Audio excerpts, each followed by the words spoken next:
Aujourd'hui, je vais vous parler de l'histoire de la coquille. On va parler de plomb, de Bible perverse, de fausses morts du frère de l'empereur, Napoléon, d'encre, d'impression. Ça va être bien.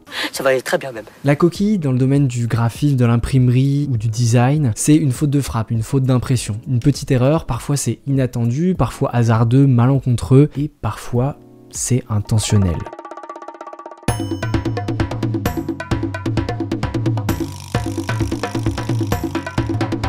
Connaissez-vous l'histoire ?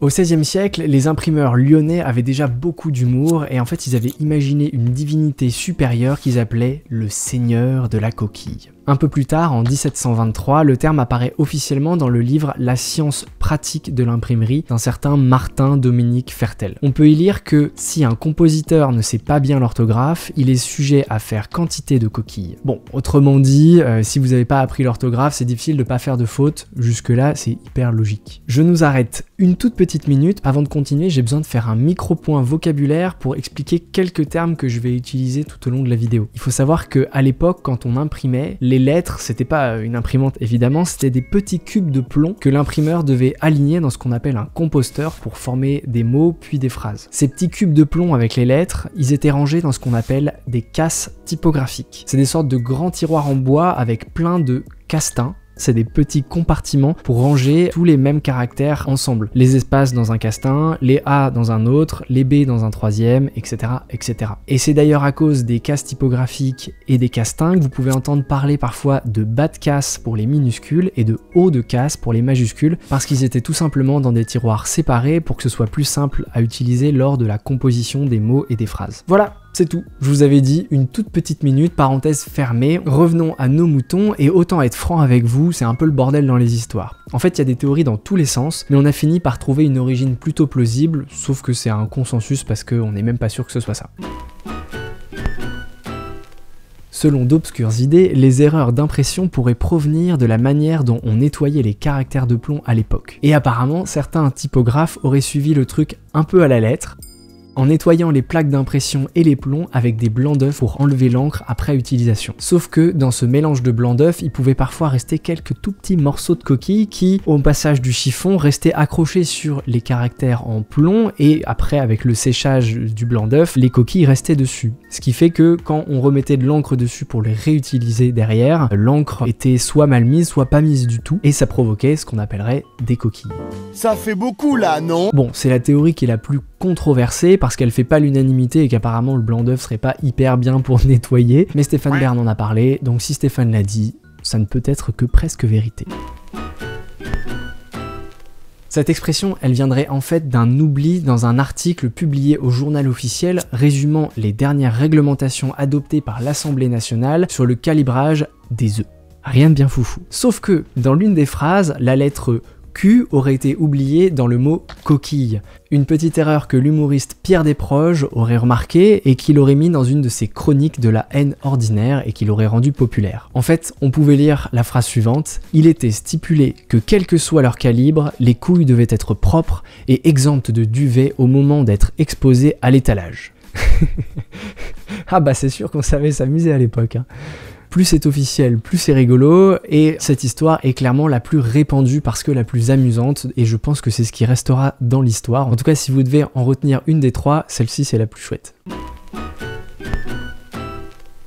Les typographes avaient beau être hyper doués avec leurs mains, globalement leur job c'était d'aligner des petits blocs en plomb toute la journée sur des rails en métal. Donc il y a de quoi ne plus avoir les yeux en face des trous à la fin de la journée. Bon, bien sûr, faut imaginer. Bien sûr. Dans le livre La science pratique de l'imprimerie, Martin Dominique Fertel, le gars du début, il nous parle pas seulement de l'orthographe comme risque de faute. Dans une démarche du livre, il définit la coquille comme ça: jeter les lettres dans une place pour une autre. En fait, la coquille ne serait pas vraiment une faute, comme on pourrait dire aujourd'hui, une faute d'orthographe, mais plutôt l'action de jeter un caractère en plomb par mégarde dans le mauvais castin, dans la mauvaise boîte. Le typographe, qui travaille un peu machinalement au fur et à mesure du temps, en fait, il connaît ses lettres, il connaît la place de chacune des lettres, des castins, etc. Et ben, il prend une lettre en pensant être un A, par exemple, sauf que c'est un B parce qu'il a été mal rangé, et en fait, bah, il y a une faute qui apparaît, c'est une coquille. En 1826, le manuel pratique et abrégé de la typographie française viendra confirmer toutes ces hypothèses avec 4 grands points qui expliquent un peu le quotidien des typographes. L'apprenti doit d'abord s'exercer avec des gros caractères afin de pouvoir vérifier plus aisément sa composition et qu'en la distribuant, s'il lui échappait une coquille, il put la retrouver plus aisément. Du coup, il nous dit qu'il vaut mieux travailler avec des grosses lettres, par exemple pour des titres, parce que c'est plus facile d'utiliser des gros plombs que des tout petits où on a tendance à se mélanger et à avoir à peine la place pour les utiliser avec ses doigts. Il explique aussi que on sent quelquefois à l'épaisseur de la lettre si on lève une coquille.